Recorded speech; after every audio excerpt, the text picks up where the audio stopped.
అన్న నమస్తే, ఏం చేస్తుంటారు? అండి నేను రైతుని. రైతుగా ఏం కూటమి ప్రభుత్వం వచ్చిన తర్వాత రైతులందరూ నష్టపోయారంట, పూర్తిగా ఈ రైతులను మోసం చేసిందంటగా కూటమి ప్రభుత్వం, వాస్తవమేనా? వాస్తవంగా చెప్పాలంటే గత జగన్ ప్రభుత్వంలోనే రైతు దెబ్బతిన్నాడు.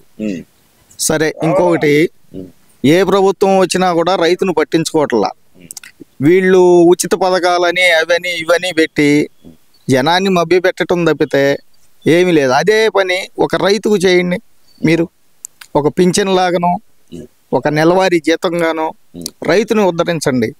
రైతే ఎన్నెముక దేశానికి, రాష్ట్రానికి, ఎక్కడైనా. మరి రైతుని ఎవరు పట్టించుకోవట్లా. ఓ పింఛన్ లాగో ఒక జీతం లాగానో రైతుని డెవలప్ చేయండి. అంతేగాని ఒకటి ఉచితంగా ఏం కావాలంటే మనకి విద్య ఒకటి, వైద్యం ఒకటి, ఈ రెండు ఇవ్వండి. ఇప్పుడు పింఛన్ ఇస్తున్నారు, గత ప్రభుత్వంలో కూడా పింఛన్లు ఇచ్చారు. 20 ఎకరాల రైతుకు కూడా పింఛన్ ఇస్తున్నారు.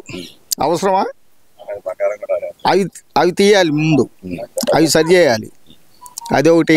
ఇప్పటికే పెన్షన్లన్నీ తీసేస్తుంది కూటమి ప్రభుత్వం, వచ్చి అర్హులందరినీ మోసం చేస్తుందని చెప్పి ఒక పక్కన వైసీపీ నాయకులు చెప్తున్నారు కదా. ఇప్పుడు మా ఊరు జొన్నలగడ్డ, మా ఊర్లో ఎవరిని తీసేయాల, ఇంకా వెరిఫికేషన్ చేసి అర్హులకి ఇవ్వమంటున్నాం. మేము పవన్ కళ్యాణ్ గారి ఆదర్శాలతో ఉండేవాళ్ళమే. అదే సిద్ధాంతంతో మేము తప్పు చేసినా కూడా మమ్మల్ని మేమే ప్రశ్నించుకుంటాం, ఎదటోళ్ళని ప్రశ్నిస్తాం తప్పు చేసినా.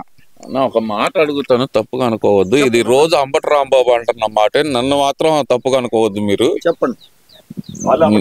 ఒక నిమిషం అన్న, అడగాలంటే నాకే భయం వేస్తుంది. ఏమనుకోవద్దు. ఏం పవన్ కళ్యాణ్ నెల నెల ప్యాకేజ్ ఇస్తున్నాడు అంట లోకేష్, ఇదే మాట అంబటి రాంబాబు చెబుతున్నాడు కదా, మరి దానికి ఏమంటారు? ఈయనేమన్నా తీసుకున్నాడేమండి ప్యాకేజీ? నేను అంబటి బాజీ, నా పేరు అంబటి బాజీ. మరి ఆయన ఏమన్నా తీసుకుంటున్నాడేమో ప్యాకేజీ? లేదు, మీకు చేతనైతే నిరూపించండి ప్యాకేజీ తీసుకుంటున్నాడు పవన్ కళ్యాణ్ అని. నిరూపించడం చేత కాదు. వీళ్ళకి మళ్ళీ ఉచిత పథకాలు ఇచ్చి రాష్ట్రాన్ని 10 సంవత్సరాలు వెనక్కి పంపించారు. ఏమండి, ఫాస్టర్కి 15,000 ఎందుకండి? చెప్పండి. పిల్లలకి ఇప్పుడు ఇంతకుముందు మేము చదివించుకోలేదా పిల్లల్ని? వీళ్ళు ఇచ్చే 15,000 20,000తోనే చదివించామా? మేము చదువుకోలేదా? మాకు ప్రభుత్వం అప్పట్లో కూడా, నా వయసు 55, మేము చదువుకునే టైంలో కూడా మధ్యాహ్నం భోజనం పెట్టేవాళ్ళు, ఉచిత బట్టలు ఇచ్చేవాళ్ళు. అదే కంటిన్యూ చేయండి. వాళ్ళకి 15,000, అమ్మఒడి 20,000, ఇవన్నీ అవసరం అండి? రాష్ట్రాన్ని అధోగతి పాలు చేయటం తప్పితే ఉచిత పథకాలు ఏ ప్రభుత్వం అయినా సరే ఉచిత పథకాలు ఇవ్వద్దు. ఒకటే 3 పాయింట్లు. రైతుకి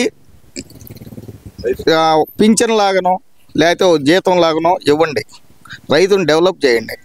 ఒకటి వైద్యం ఒకటి ఫ్రీగా చేయండి. వైద్య రంగాన్ని పూర్తిగా నాశనం చేసిందంటగా కూటమి ప్రభుత్వం, అది వాస్తవమే అనుకోవాలంటారా? గతంలోనే జరిగిందండి. ఇంతకుముందు నుంచే ఉంది.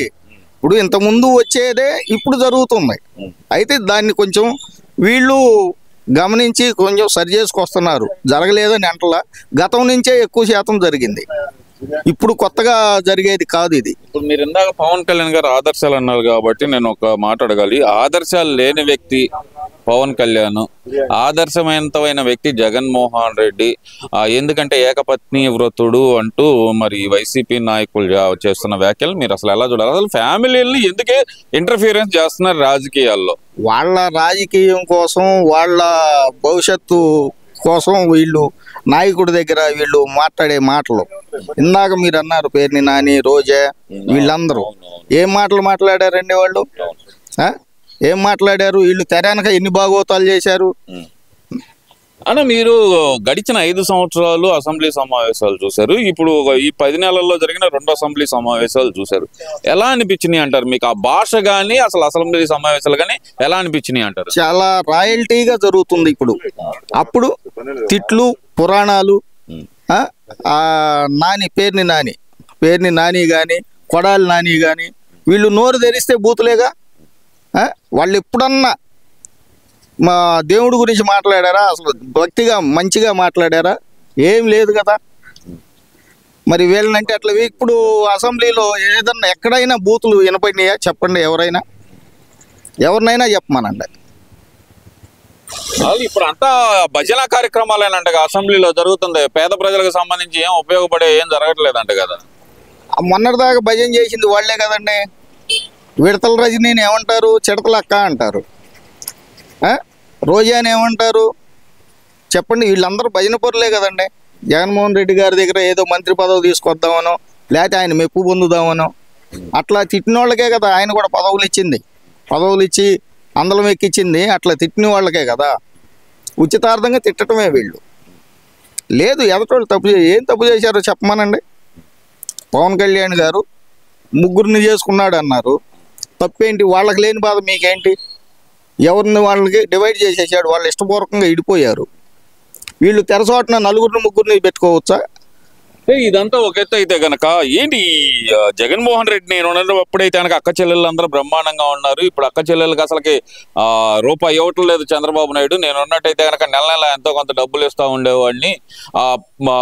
వాళ్ళందరూ ఈ రోజు అసహనంతో ఉన్నారు. మళ్ళీ నేనే అధికారంలోకి వస్తాను, 2 సంవత్సరాలు కళ్ళు మూసుకోండి అంటున్నారు కదా. మరి దాన్ని ఎలా చూడాలంటారు? కదండి, ఇట్లా ఆయన అక్క చెల్లెళ్ళకి, అమ్మ తమ్ముళ్ళకి, అన్నలకి, వీళ్ళకి డబ్బులు ఇచ్చే ఇవాళ రోజున రైతు మోసపోయాడు, రైతు బాధపడుతున్నాడు. ఎందుకంటే రైతులకు అన్ని ఇచ్చిన ఆర్బీకే కేంద్రాలు పెట్టాను అంటే పక్క నుంచి మీరేనా కేంద్రాలు పెట్టినా కూడా పంట పండించేవాడు ఒక సామాన్యమైన కూలీని తీసుకురావాలంటే ఎవరు రావట్లా. ఎందుకు రావట్లేదు? ఈయన ఉచితాలు ఇచ్చి ఇంటి దగ్గర కూర్చోబెట్టాడు జనాన్ని. మరి రైతు ఏ విధంగా చేయించాలి? పొలంలో పని కూలీ రాంది చేయించరుగా. ఒకవేళ కూలీ వచ్చాడు అనుకో డిమాండ్ చేస్తున్నారు 1000 రూపాయలు, 500, 800 అని. మరి రైతుకేమో సరైన గిట్టుబాటు ధర లేదు. ఆలోచించండి మీరు కూడా.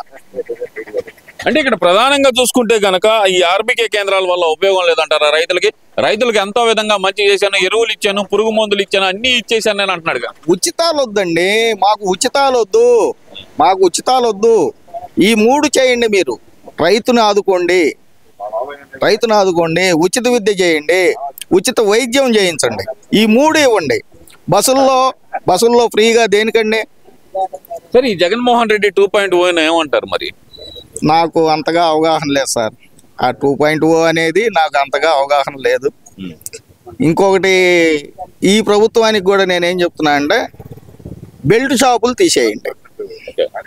మెయిన్ బెల్ట్ షాపులు తీసేయాల. మా ఊర్లో ఉంది బెల్ట్ షాపు. మరి ప్రభుత్వం మరి అవతల వ్యక్తిని, జగన్ అనే వ్యక్తిని కూడా అనేటప్పుడు మన తప్పు కూడా మనం చూసుకోవాలి కదా. మరి మా ఎమ్మెల్యే గారు ఉన్నారు, ఒక మాజీ కలెక్టర్ అని చెప్పేసి మేము ఆ నమ్మకంతో పరిపాలన బాగా చేస్తాడు, తెలుసు, అనుభవజ్ఞుడు అని చెప్పి ఓటేసాం. అయితే ఆయన మమ్మల్ని పెద్దగా ఉద్ధరించింది ఏం లేదు. ఎప్పుడో వస్తాడు, వచ్చింది కూడా ఇప్పుడు 1 సారో 2 సార్లు వచ్చాడు మా ఊరు. అంటే ప్రత్యేకించి పద్దాక మా ఊరు రమ్మని అంటున్నా. కనీసం సమస్యలు తెలుసుకోవాలిగా. పవన్ కళ్యాణ్ గారు లాంటోడే, డిప్యూటీ సీఎం పవన్ కళ్యాణ్ గారు లాంటోడే ఎక్కడో అడవుల్లో తిరిగి గిరిజనుల్ని మీకేంటి ఇబ్బంది అని అడుగుతున్నాడు. ఈయన ఒక ఎమ్మెల్యే ఒక నియోజకవర్గానికి 4 రోజులకు ఒకసారి ఒక ఊరు వెళ్ళండి, తిరగండి, సమస్యలు అడగండి, చెప్తారు కదా. ఈ బెల్ట్ షాపులు అనేది మెయిన్ తీసేయాలండి ఈ ప్రభుత్వం.